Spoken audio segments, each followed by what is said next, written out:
상상이 안 되는 거죠. 그러니까 헌재 재판관들께서 뭐 저희 방송을 보실 리는 없겠지만 그래도 누군가 한마디 좀 옆에서 거들어줄 수 있으면 윤석열 절대 바깥으로 다시 나오게 해서는 안 됩니다. 이게 기각 또는 각하, 즉 기각은 내용적인 면이고, 네. 네. 그리고 각하는 이제 절차적인 면을 들어가지고 윤석열을 다시 돌려보내는 것인데 저는 이 두 개는 절대 고려돼서는 안 맞습니다. 된다라는 생각입니다. 뭐 시간을 좀 끌 수는 있지만 네. 혹시나 다른 결론 나기 위해서 끄는 건 절대 안 된다. 네. 왜 윤석열이 나오면 안 되는지 요것도 하나 있습니다. 민간 네. 국가 지정. 이거를 또 민주당 탓을 하고 있지 않습니까? 네. 말도 안 됩니다. 저는 이거 저희가 어제 그제 이렇게 좀 다뤄보긴 했었는데 민간 국가 지정에 대해서 이제 외교부 인식 자체도 그렇고 지금 국민의힘에서 바라보는 시각도 그렇고 이게 참 별거 아니다라는 시각도 없지 않아 있어요. 이게 지금 보면 외교 정책적 문제로 봐야 되는데 네. 에너지 그 부 산하 연구소에서 뭔가 보안적인 문제가 발생해서 어떤 개인의 그것 때문에 이런 게 됐다라고 외교부 설명을 하고 있거든요. 네. 아니 이게 말이나 됩니까? 그럼 그 사람 문책하면 그만인 거잖아요. 그럼 한저 몇십 가지 중에 제일 중요도로 따지지 않으면 제일 중요하지 않은 그렇죠. 한두 가지에 들어가는 거고요. 진짜 다른 거는 저 그 빙산에 밑에 예. 있는 것들이겠죠. 우리 외교부 측에는 분명히 미국 측에서 민간국가 지정을 하면서 이 관련된 내용들이 전달이 돼 왔을 텐데 했을 건데 이거를 내놓지 않고 있잖아요. 이것도 좀 한번 저희가 좀 깊게 좀 파볼 문제인 것 같습니다. 근데 이제 외교부에서 네. 보도 자료를 낸 걸 보면 네. 결국은 연구원이 원자료 설계 기술 네. 이거를 한국 측에 빼돌리려다가 이 사태가 발생했다고 외교부가 지금 꼬리 자르기에 들어갔거든요. 그런 식이에요. 네. 이게 말이 되나요? 그래서 사실은 이게 저는 이제 5가지가 있잖아요. 민간 네, 국가에 분류하는 기준이 뭐 국가안보부터 뭐 네, 핵 네. 비확산 뭐 이런 것까지 해서 이제 5가지가 있는데 테러 지원 네네네. 이 5가지 중에서 실질적으로 봤을 때 가장 중요한 거는 핵 비확산이에요. 네. 근데 이제 대통령도 그렇고 대통령을 공개적으로 핵을 가질 수 있다라는 표현을 썼고 네. 또 이제 국방부 장관이라는 사람이 가능성 중에 하나다. 이런 얘기를 인사청문회에서 직접적으로 하잖아요. 네. 거기다가 이제 무궁화 포럼이 있잖아요. 유용원 의원을 중심으로 한 무궁화 포럼에서 전부 부르잖아요. 리더들. 네. 이제 이 잠룡이라는 표현이 좀 너무 높여주는 표현이긴 한데 자칭 잠룡들. 네. 국민의힘의 자친 잠룡들을 불러서 또 핵무장을 강조하고 네네. 한동훈조차도 처음에는 나경원하고 이제 당대표 경선할 때는 이거 경제적 타격을 입는다. 나경원이 핵무장으로 네. 가야 된다 할 때. 그러다가 이제 또 한동훈도 얼마 전에 네. 2, 3일 전에 또 이게 발언을 하잖아요. 네.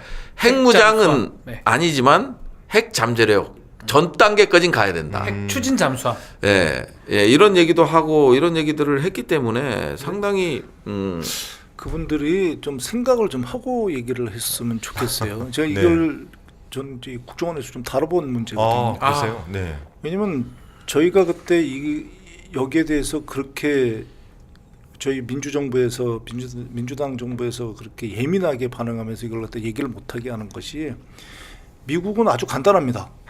그러니까 핵을 갖다가 보유하고 추진하는 국가랑은 같이 안 합니다. 그럼 미군이 철수를 할 거예요 일단. 그럼 미군이 철수하는 비용을 저희가 감당해야 됩니다. 네, 일단 네. 1번입니다. 그게. 네. 두 번째는 저희가 핵을 갖다가 뭐 너무나도 잘 알려진 얘기지만 핵을 갖다가 저희가 보유하려고 그러면 NPT 탈퇴해야 되거든요. 그렇죠. 경제 제재 들어오잖아요. 네.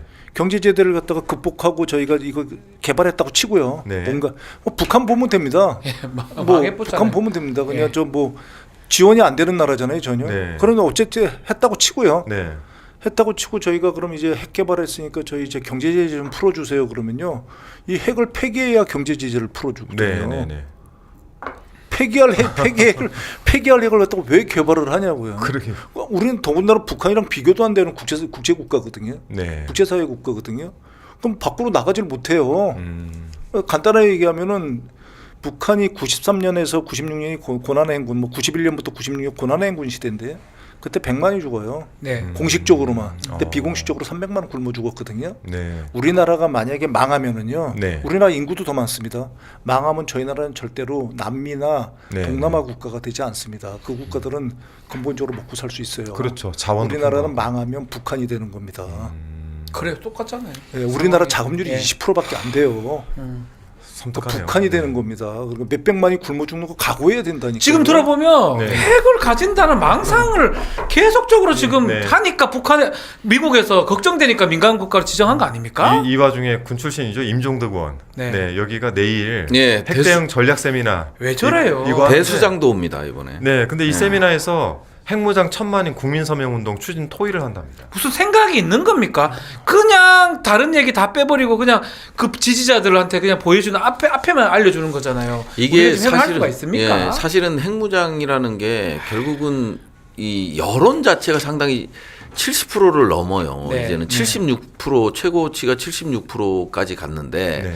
본인들도 알죠. 이 핵무장의 길로 들어섰을 때 대한민국은 어떻게 되는지를 알아요. 다만 이제 선거라는 거는 기본적으로 감성의 정치라고 보여지거든요. 짧은 기간에 60일 안에 모든 승부를 걸어야 되는데 네. 우리가 논리적으로 핵무장을 했을 때 이런 문제가 있다.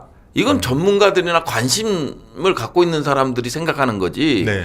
어떤 프레임이냐면 왜 민주당은 북한 핵을 갖고 있는데 핵무장을 주장 못해? 이 논리로 프레임으로 가는 거고요. 민간 국가에 대한 관심도 없어요. 네. 그래서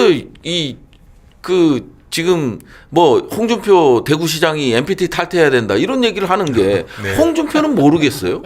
다 안단 말이에요. 근데 일단 표를 받아놓고 네. 지금 그 논리지. 그래서 감성에 터치를 하는 거예요. 여론 그리고 이제 분노 네. 이런 거에 터치를 하면서 민주당은 그런 아무 대안도 못 내놓고 있다. 이런 프레임으로 해서 이제 감성의 정치 쪽으로 이제 빨려들게끔 만드는 거기 때문에 저는 일정 부분 효과가 있을 거로 보여져요. 네. 네. 왜냐하면 우리가 주장하는 것들은 결국은 행간에서 읽어야 되는 거거든요. NPT 가입 국가고 그다음에 북한이 대북 제재를 통해서 유엔 안보리 제재 결의안을 통해서 어떻게 당하고 있는지 네. 그리고 우리가 수출 지향 내수보다는 이제 수출에 결국은 먹고 사는 게 국민들이 그거잖아요. 네. 네.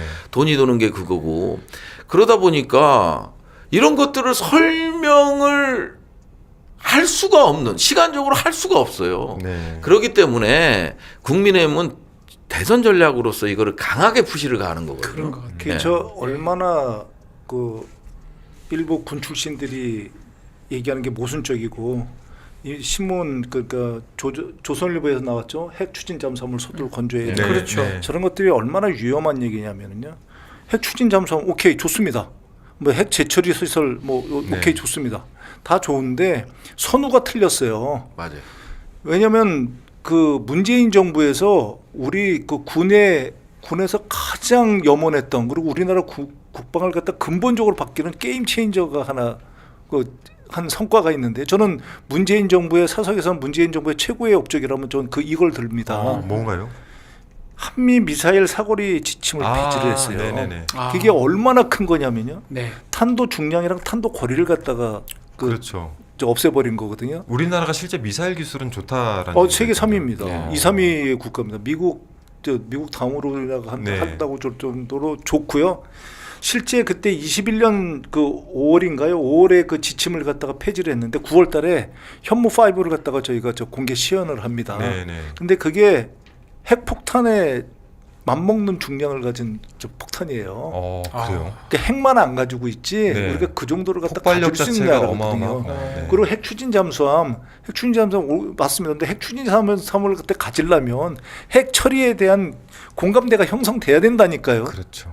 핵 추진 잠수함보다 갖기 싫어서 안 갖는 게 아닙니다. 네. 저희들도 어떻게 하든지 미국이랑 협상해서 그걸 가져라는데 그렇게 된다 그러면 우리가 미사일 협정 그 사거리 지침을 폐지한 거에 대해서 굉장히 높게 평가를 해줘야 돼요. 네. 근데 저는 제가 뭐 과문한지 몰라도 군 출신 그러니까 지금 여당 성향의 군 출신이나 지금 여당 국민의힘 성향의 그 의원들이 이 지침에 대해서 정말로 높게 평가하는 걸 저는 거의 듣지를 못했어요. 근데 이게 정말로 대표적인 저 성과 사업인데도 우리 자체는 또 민주당도 저는 좀 아쉬운 게 우리 당도 이걸 갖다가 이렇게 우리나라가 안보를 위해 가지고 이게 결정적인 역할을 했다는 걸 또 별로 홍보를 갖다가 그러게요. 잘 안 하고 그러네요. 있습니다. 아니 21대 때는 좀 했던 거는 네, 같은데 이게 엄청나게 큰 거거든요. 제가 대변인 할 때거든요. 네. 미사일 협정이 이제 국방부 대변인 하실 예, 때 폐기된 게 예, 국방부 대변인 할 때인데 그때 이제 저희는 이제 탄두 중량이라든지 사거리가 제한을 받잖아요. 네. 사거리가 길면 탄두 중량을 줄여야 되고 뭐 이런 반- 그래서 이제 반대로 이제 사거리가 짧으면 탄두 중량을 웬만큼 늘릴 수 있고 그게 네. 뭐 500kg인가 800kg까지 늘릴 수 있고 이런 거였는데 이제 문재인 정부에서 정말 잘한 거죠. 네네네. 그래서 언론 보도 얘기를 하면 이 탄두 중량이 8톤짜리를 만들어서 공개를 했어요. 네. 그러니까 웬만한 전술핵이죠. 네네. 그래서 우리는 핵을 못 갔지만 이 재래식 탄두도 이렇게 중량을 키워서 북한을 응징할 수 있다. 이런 네. 모습들을 보여줬거든요. 그래서 한미 간에 가장 문재인 정부에서 잘한 게 그거예요. 아까 말씀하신 네. 전적으로 동의하는 네. 게. 근데 홍보도 많이 했는데 사실 홍보가 안 되더라고요. 그때 민주당이 무슨 안보를 하면 잘한 그러니까 것을 일부러 얘기하면 그러는 거예요. 안보를 못할 얘기하면 거라고. 안보를 얘기하면 안 믿어. 안 믿어요. 아니, 그때 홍보의 방향이 사실은 그 무기 체계 이런 거보다는 우주 개발 시대를 열었다. 네. 그래서 우주청을 만들자. 이제 이런 제안들은 좀 있었죠. 이게 그 국제적으로도 굉장히 우리나라가 강국으로 올라선 게요. 네. 우리나라를 그 서울을 중심으로 해서 동경과 그 네. 북경을 갖다 그려보면 게 1000km 선에 있는 것들이거든요. 네, 그래서 네. 1000km를 800km 그걸 못 넘어가도록 그렇게 한 겁니다. 그렇죠. 네, 맞아요. 우리가 제주도에서 쏘면은 그러니까 한마디로 신의주까지 못 가는 겁니다. 네. 근데 그걸 깨므로써 저희가 국제적으로도 이 강국으로 올라서는 군사가 강국으로 올라서는 네. 기반을 마련한 거거든요. 요거에 이제 고체 연료 개발 뭐 이런 그렇습니다. 것들까지 네. 포함이 되면 맞아요. 네. 어디서 쏠지 모르는 그런 그렇죠. 미사일들이 네. 네, 장거리 미사일들이 만들어지는 거죠. 야, 어쨌든 저는 그런데 그런 거는 얘기 안 하고 뭐 핵추진 그러니까 엉뚱한 얘기만 하고 있는 거잖아요. 아이고 참 저희 시간이 이제 벌써 한 40분이 돼가지고 네 뒤에 또 김남희 의원님 기다리신다는 말씀 들었는데 실은 저희가 뭐 기대했던 거는 뭐 이런 이야기들을 통해서 이 12.3계엄에 대한 여러 가지 이야기를 해주셨지만 저는 좀 굉장히 위협적으로 들렸던 거는 김병기 의원님께서 12.3은 단순히 그 계엄, 비상계엄 그리고 내란 이 수준을 뛰어넘어서 북한을 자극하고 전쟁을 도발해서 이 전쟁을 통해서 그들이 장기 집권을 누렸다라는 부분들에 대한 해석 이 부분들은 저희가 노상원 수석과 맞물려서 반드시 이거는 저희가 해쳐야 되는 그러니까 탄핵은 탄핵이고 이 네. 부분까지 다 밝혀내야 됩니다. 네. 뒷부분까지 다. 영구집권을 위한 자기네들의 그 영구집권을 위한 한 단초였을 수 있습니다. 이게 네. 12.4계엄이 다가 아니고 네. 이게 하나의 그러니까 일부분이었을 수 있다는 네. 두 분이 아무튼 이 분야에 대해서는 우리 당내에서 열심히 또 활동도 해주시고 많은 것들을 캐내고 계시니까 이 활동도 꼭 좀 이어가 주시기를 부탁을 드리고 오늘 내일은 꼭 저기 헌재에서 소식이 좀 들렸으면 좀 좋겠는데 소식이 들렸으면 좋겠어요. 네, 제발 저희 방송하면서도 계속 지금 계속 보고는 있는데 집중을 제가 좀 못해서 죄송한데 언제 좀 네. 나오나. 아유 네. 정말